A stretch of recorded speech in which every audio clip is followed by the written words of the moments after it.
Muchas veces cuando estamos en el externado, haciendo el internado, el residente nos dice, mira, este paciente sospecho que tiene cáncer de próstata.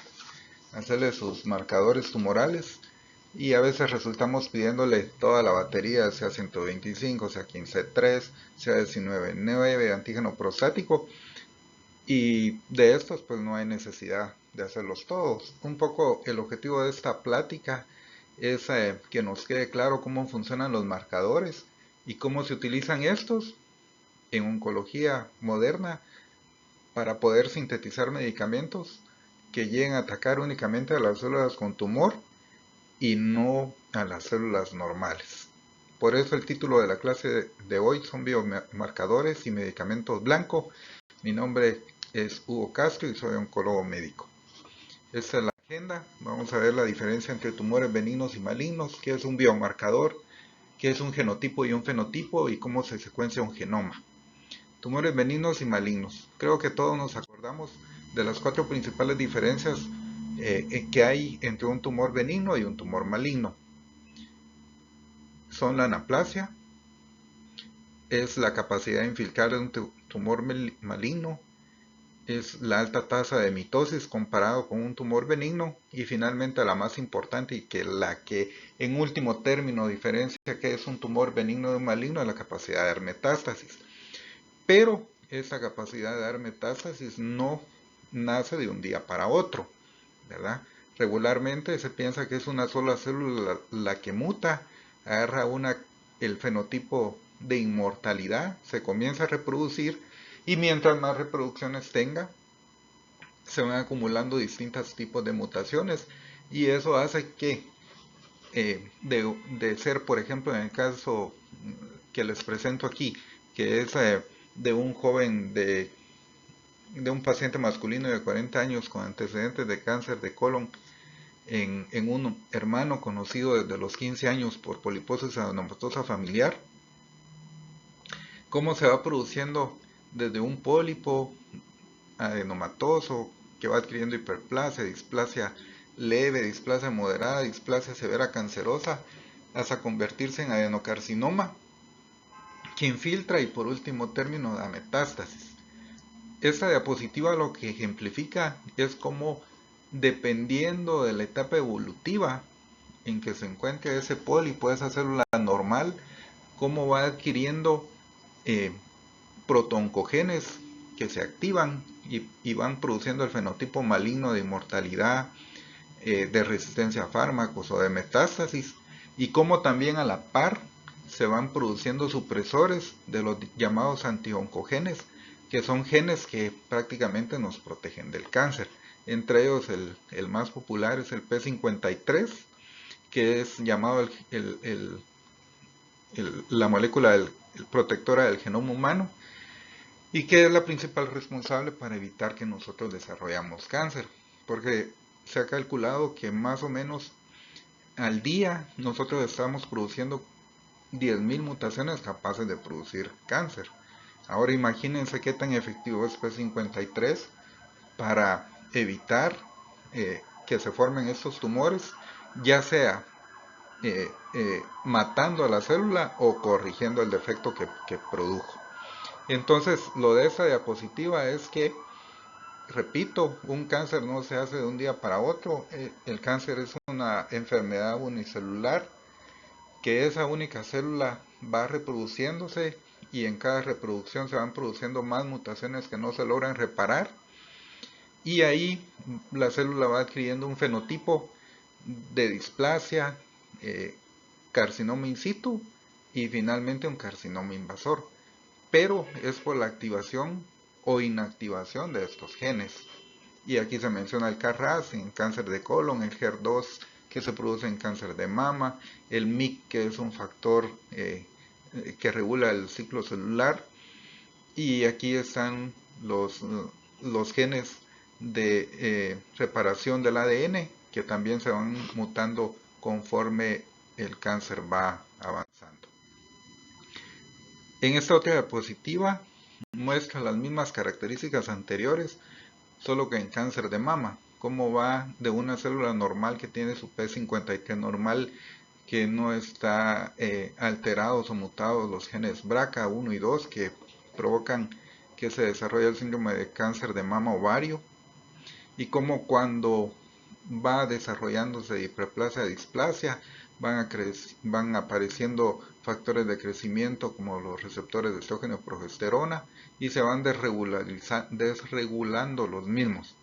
Finalmente, en el carcinoma in situ hay pérdida de este P53, alteraciones a nivel del BRCA, se activa el HER2, se activa la ciclina D y el factor de crecimiento que se encuentra en el núcleo, el MYC, que actualmente se encuentra asociado a más de 150 vías metabólicas o vías de señalización de la célula normal. Y finalmente en el carcinoma invasor, pues ya todos estos cambios se hacen más acentuados y ya es cuando la célula propiamente produce su fenotipo maligno. Esto es como les ejemplificaba. Está la célula normal.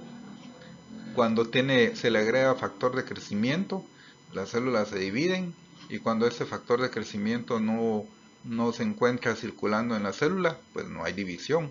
Eso es lo que pasa. Pero en las células cancerosas lo que se pierde es la capacidad de inhibición del crecimiento por contacto. Y acuérdense que era lo que mencionábamos, mientras más proliferación es mayor el chance de desarrollar mutaciones, solo por la alta tasa de replicación y la pérdida de P53. Y esto hace que las mutaciones vayan aumentando y finalmente se adquieren otras alteraciones genéticas que favorecen la infiltración y las metástasis, ¿verdad? Bueno, ¿qué es un biomarcador? Un biomarcador es aquella sustancia utilizada como indicador de una condición biológica que podría ser, por ejemplo, el embarazo. Y se pueden utilizar como test de detección, de diagnóstico, de evaluación del tratamiento. Y para lo que a nosotros nos interesa en esta sesión, para formular medicamentos blanco o medicamentos Diana y de la medicina personalizada. Nosotros los usamos desde hace años, son los llamados marcadores tumorales, y esa es la primera diapositiva, la primera gráfica que aparece en Google cuando uno hace la búsqueda de marcadores tumorales. Algunos son tan específicos como el antígeno prostático, que es específico de cáncer, la calcitonina que se ve en algunas variedades de tumores de tiroides, la subunidad beta para tumores germinales, que en el contexto adecuado pueden permitir iniciar un tratamiento sin diagnóstico histológico. Y aparte hay muchos inespecíficos como el CA19-9 o el CA125 que se pueden encontrar elevados en enfermedades que no son tumorales y que por eso no se hacen o no sirven como de diagnóstico. Y eso nos lleva a que los biomarcadores en oncología pueden ser utilizados como predictivos, como para evaluar la respuesta a un tratamiento, y como factores pronósticos que se relacionan a la sobrevida global, independientemente del tratamiento. Aunque se han descubierto varios marcadores genéticos y moleculares que orientan al tratamiento, como el Oncotype y el Mamoprint, en pacientes con cáncer de mama temprano, que son como la aplicación de todo este conocimiento teórico y que permiten no solo predecir cómo le va a ir al paciente, sino que evaluar si, por ejemplo, a un paciente con cáncer de mama, con tumores pequeños, ganglios negativos o 1 o 2 ganglios positivos para cáncer, cuál sería el mejor tratamiento, si la observación, es dar hormonoterapia o dar quimioterapia. Incluso y esas ya se pueden hacer aquí en Guatemala, no se hacen aquí en Guatemala, sino que se pueden pedir, y esto orienta mucho al diagnóstico y poder decirle a una paciente, mira, no te toca quimioterapia. Y estos biomarcadores, uno puede decir cuando no se encuentra uno muy metido en el mundo de la oncología, bueno, los biomarcadores es un concepto interesante, pero no pasa de ser una abstracción sin implicaciones ni aplicaciones clínicas para nuestra vida diaria. Yo les quiero platicar que nosotros llevamos haciendo y aplicando en la clínica. Desde hace muchos años utilizamos los biomarcadores. Por ejemplo, en el Seguro Social, nosotros publicamos la experiencia de 1000 casos de cáncer de mama que hemos atendido desde el 2008, y aquí descubrimos o se describieron o se caracterizaron 4 subtipos histológicos por medio de la inmunistoquímica, que se correlaciona muy bien con la secuenciación, y obtuvimos o se describen 4 subtipos: el luminal A, el luminal B, el HER2 positivo y los triple negativos. Otra cosa que cabe destacar de esta diapositiva, que prácticamente describe eh, las características demográficas de nuestros pacientes, es que el 80% de nuestros pacientes que acuden al Seguro Social lo hacen con tumores localmente avanzados, es decir, tumores mayores de 5 centímetros con conglomerados ganglionares axilares. Y esto es lo contrario que sucede en otros países, donde el 80% de los cánceres son tumores en etapa temprana. Y esto hace que desde ahí empecemos mal y obtengamos no tan buenos resultados como en otra parte. Y eso que cáncer de mama es uno de los tumores más taquilleros, donde hay campañas de detección oportuna, donde se dedica un mes completo a la promoción, pero aún así muchas mujeres no se hacen su detección. Pero aquí lo que les quiero mostrar, el objetivo de nuestra plática, es que vean aquí, calculamos la sobrevida libre de enfermedad en pacientes con cáncer de mama que no son metastásicos. Estas 1000 pacientes no eran metastásicas, y aquí los luminales A tenían 31 meses sin progresión, sin recurrencia. En las luminales B progresaban a los 35 meses, las HER2 positivas recurrían a los 19, y vean las triple negativas, que son el grupo más agresivo y de pobre respuesta al tratamiento.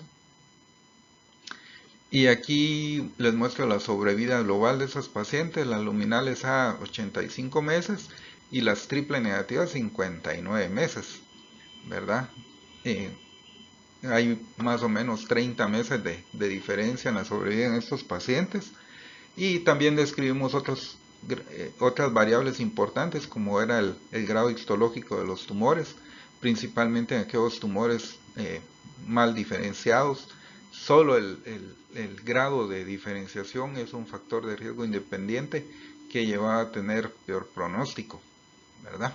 Y aquí en esta gráfica pues se describe la sobrevida global de nuestras pacientes.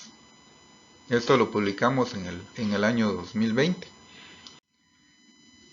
Luego aquí se hace la descripción de cómo se define cada subgrupo. Los luminales A son receptores de estrógeno y progesterona positivos, con un KI67 bajo y un HER2 negativo.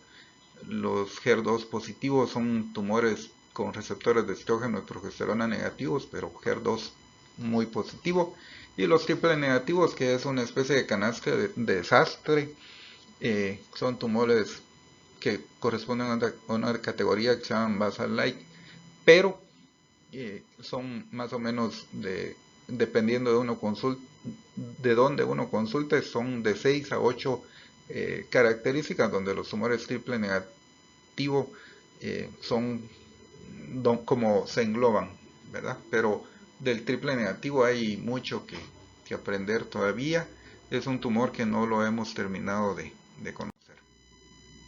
Aquí vemos la frecuencia y de los distintos subtipos histológicos de cáncer de mama en las pacientes que llegan al ICS, y esta distribución es la misma que se encuentra en estudios internacionales. Los más frecuentes, afortunadamente, son los luminales A, y aquí lo que vemos también es un leve aumento en los triple negativos.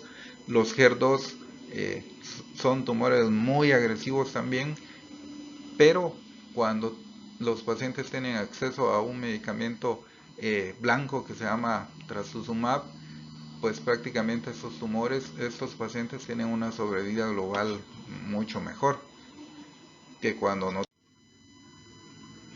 Pero también se dice que no hay terapias con beneficio clínico. Esa era una paciente con cáncer de ovario recurrente, pero que no hay terapias con beneficio clínico para el tipo de tumor de la paciente, pero sí se han probado otro tipo que hay medicamentos específicos para otro tipo de neoplasias, que tal vez estos medicamentos no han sido tan estudiados en el caso de la paciente. Entonces, ya a estas alturas del partido, ustedes se han dado cuenta que hay genotipo y hay fenotipo. El genotipo es el conjunto de instrucciones dados por los biomarcadores y el fenotipo es como se expresa el genotipo con la influencia del ambiente. Por ejemplo, aquí podemos decir que podemos tener el gen de la diabetes, pero únicamente se activa cuando el paciente se engorda por trastornos alimenticios y por eso es importante. Entonces, el genotipo es lo que no se ve, ¿verdad? Y el fenotipo es cómo se integran todas esas características genéticas en una persona.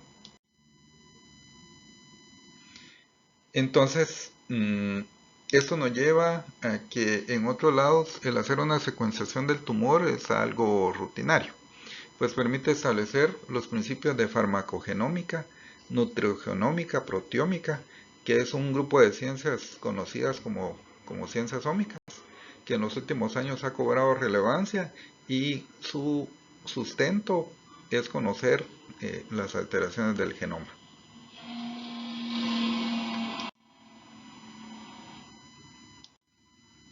Esta diapositiva es muy importante y la van a ver en muchos libros donde se toquen el tema del cáncer.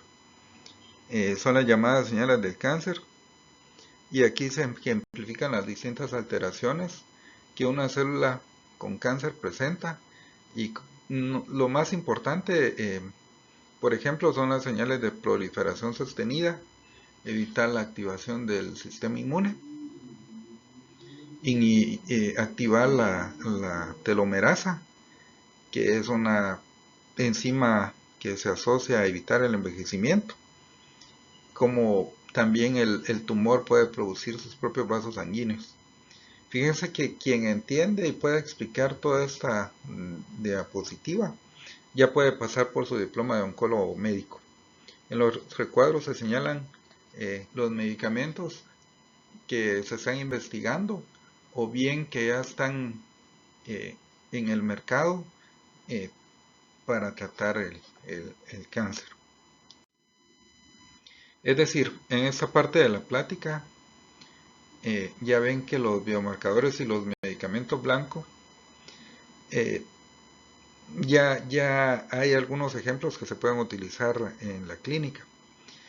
Por ejemplo, este caso corresponde a una paciente femenina de 50 años con cáncer de pulmón etapa 4, cuya secuenciación reportó positividad para el gen EGFR mutado en el exón 21. Aquí ven, por ejemplo, la secuencia, cómo se presentó la paciente con la masa pulmonar parailiar y derrame pleural derecho. Vean cómo se ve a los 15 meses de usar el tratamiento, que es una pastilla que se toma, no le bota el cabello, no le da náusea, no le baja sus defensas. Y cómo después, a pesar de haberle inhibido esa vía tan importante, después de los 24 meses la paciente progresa, tanto a nivel de la mama como de nuevo la recurrencia local al fusionarse, al progresar el tumor. Y esto pues nos dice que aunque hemos comprendido mucho el tumor, pues no se ha logrado eh, inhibir una sola vía de esas señales de la célula con cáncer. No es suficiente porque la célula con cáncer es al final un organismo vivo que siempre consigue escaparse de las terapias actuales. ¿Qué es el EGFR? Eso ha sido un ejemplo de los adelantos en que hemos tenido de la comprensión del cáncer, que ha llevado a la progresión de fármacos orales. El gen EGFR es un gen que sirve para mandar al núcleo señales de proliferación que aumentan la tasa de reproducción celular, ¿verdad? Este es la membrana celular, este es el citoplasma, este es el núcleo donde están todos los genes implicados en la mitosis de la célula. Y entonces estos medicamentos lo que hacen es bloquear la activación del EGFR y por lo tanto inhibir toda la vía río abajo de la producción de la replicación. Y eso ha sido uno de los grandes adelantos en el conocimiento en el cáncer, como les decía, de su comprensión. Y aquí les pongo una tabla para verla rápidamente. Esa es una tabla que se ha enriquecido desde hace unos 6 años, donde se vienen utilizando los tipos distintos de vacunas orales que se diferencian de la quimioterapia estándar, en que la quimioterapia, por decirlo de alguna forma, no diferencia lo que está sano de lo que está enfermo y por lo tanto da mucha toxicidad. Tanto así que hace unos 10 años todavía se dudaba si a un paciente con cáncer de pulmón etapa 4 tendría algún beneficio de darle quimioterapia, darle algún tratamiento, pues la expectativa de vida apenas era de 6 meses. Esto es una serie de estudios donde ven ustedes cómo esa sobrevida libre de enfermedad y la sobrevida global van en aumento, llegando a 24 meses y luego con los nuevos medicamentos pueden llegar hasta 34 meses de sobrevida libre de enfermedad. Imagínense 34 meses comparados con los 6 meses y lo mejor es que con una excelente calidad de vida y con poca toxicidad. Hay otros biomarcadores. Cáncer de pulmón es uno de los que ha dado posibilidad de ir obteniendo muchos biomarcadores que se pueden utilizar bajo este principio. Aquí les muestro cómo ya estamos hablando de pacientes que logran vivir más de muchos meses en comparación con la quimioterapia estándar. Y aquí otro biomarcador, este no se llama EGFR, sino que se llama ALK, ¿verdad? Vean ustedes cuando estos pacientes van desarrollándose medicamentos de segunda generación, estos pacientes van respondiendo mucho más y de nuevo con una calidad de vida mejor y esta es la medicina personalizada llevada a su expresión. Cuando uno secuencia el genoma, esto le da oportunidad de ir viendo otros genes mutados que están en investigación y para los cuales no se tienen todavía aprobados distintos tipos de medicamentos, pero así es como se obtienen, se van juntando las pruebas histológicas de los pacientes con cáncer, se van identificando biomarcadores que puedan estar alterados y al identificar el biomarcador se comienzan a sintetizar medicamentos para bloquearlos y así es como surge la medicina personalizada.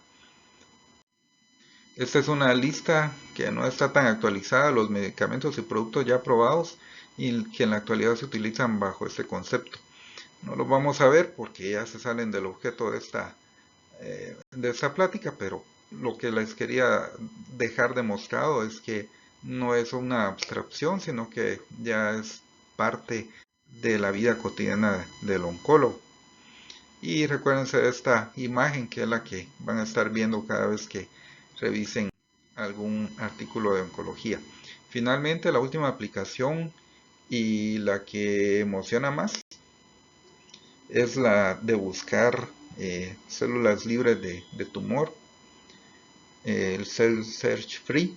Este es un aparato pequeño, es un aparato como los Hunter de hematología, que permite identificar, medir los fragmentos de los exomas de ADN de las células tumorales lo que permite detectar cáncer realmente microscópico, incluso antes de llegar a 1 centímetro de diámetro, que es la masa tumoral más pequeña que puede ser detectada por un clínico.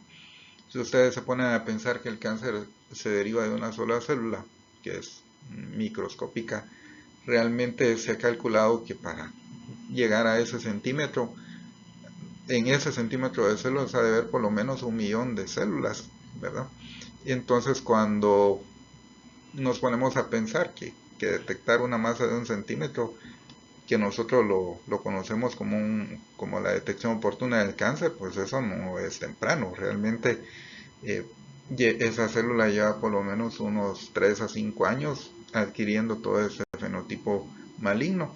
Y lo que permite con esto es detectar esas, eh, esa porción del genoma del tumor, y eso se ha correlacionado tanto en pacientes, eh, aquí les muestro con cáncer de colon, con, con la sobrevida libre de enfermedad. Vean ustedes que cuando el paciente tiene menos de 5 de esta división de células tumorales, los pacientes logran tener una sobrevida libre de enfermedad mayor que cuando tiene más de 5, ¿verdad? Y eso también se correlaciona en la sobrevida global, ¿verdad? Si un paciente tiene una determinación menos de 5 células tumorales por mililitro, los pacientes logran vivir hasta 37 meses y si es mayor de 5, pues prácticamente la mitad. Entonces esto es lo que les quería comentar. Esto ya es parte de lo que hacemos, aunque a veces no reparamos y no reflexionamos, pero ya lo hacemos en la oncología actualmente. Esta es una plática para estudiantes y quisiera que pues vayan perdiéndole miedo a la genética, a la biología molecular, porque esa es una base fundamental para conocer todos los avances, y no solo en oncología, también en cardiología, en neumología, en infectología, ya se están abordando las enfermedades desde esa perspectiva. Gracias y hasta pronto.